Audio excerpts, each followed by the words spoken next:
Hey guys, it's me Anaïs, and today I'm going to be telling you about Blood and Bile by Joshua Robertson and J.C. Boyd. Alright, so how do I describe this book? This book is dark. I cannot stress this more. So if you are somebody who likes dark books, you're gonna be in heaven, dark heaven. This is based on Norse mythology. So that gives you kind of a backdrop, a feeling of how it's gonna go down, but it's still not going to explain the journey that you are going to experience if you read this book, because I thought that I kind of would. A Norse mythology, okay, I can get behind that. I know what that's like. And then I read the book, and every chapter I would be like, it just is not. It's not what you expect, and that's kind of a funny thing because I've read books by them before. One of their books, Anaïs, is actually one of my. I'd say it was one of my top books that I read in the past year. Maybe it's been more than a year, but anyway, it's a really good book, and I really loved it a lot. So high expectations, and they were met, and also totally different, totally different. So I mean, just as good, but totally different. So if you read Anaïs and then you read Blood and Bile, it is such a different experience. Totally different, okay?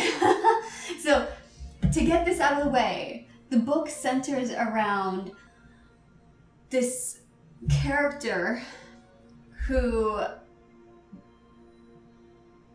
she comes into the tent, because they all live in tents, and she sees her brother eating her sister-in-law. So this is not a spoiler because this happens the first pages. So leave it to them to drop you right into the action, and also to just, wow, this is, I mean, going from there, what a starting place. You know that you're in for a ride. So I wouldn't recommend reading and eating, because that's something that I like to do a lot. I like to snack. I buy like snack packs of almonds and things, so I can just sit there and eat while I'm reading. I enjoy that. But for this book no. But the funny thing is that I did read Blood and Bile before I went to bed, which is also something that if you nightmare easily and you don't like nightmares, then I wouldn't recommend doing that, because you might have nightmares, because they describe that cannibalism so well, and it just sticks with you. Sticks with you like meat to the bone.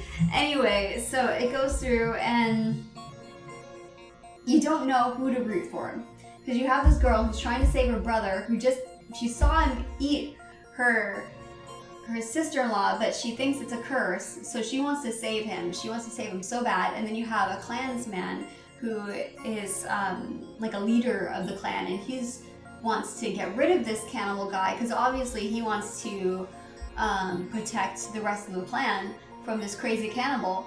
So you can see how both people have compelling arguments here, and it goes back and forth between their viewpoints to try to find a resolution, which would be difficult in any circumstance. And the leader of the clan, one of that guy that they follow, he's not the most sympathetic character, but I did find myself sympathizing with him, because I know that most people are going to easily sympathize with a girl, because they will do anything for their family. No matter what their family does, they're going to stand by their family and try to help them no matter what.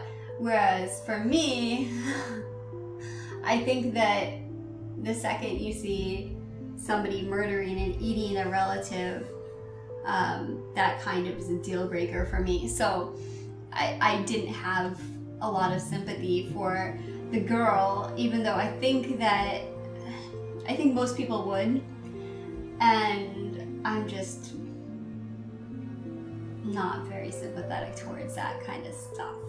But I did find her a very compelling character, and I enjoyed seeing how she developed and all the crazy schemes that she came up with to try to save her brother, and also the scheming that the clansman did, who definitely didn't have a pure motive. So he was a tough guy to kind of feel for as well. His son actually was, for me, one of the starring roles in the book. But anyway, it's a great read. It's a fast read because you are so flabbergasted at every step of the way, thinking, how can this resolve? How? This is so insane and dark, and it's exciting and it's different. I've read a lot of fantasy, and it's definitely a different world than I'm used to reading about. So that made it fun. So anyway, I highly recommend it if you are okay with reading about cannibalism. If you aren't, then maybe read a different book in their line, because they're fantastic authors. But fair warning, crunch. I liked it though. Anyway, so I'm going to go ahead and have this tea now that it's cooling off a little bit. I hope that you have tea too. I will talk to you next time. Goodbye.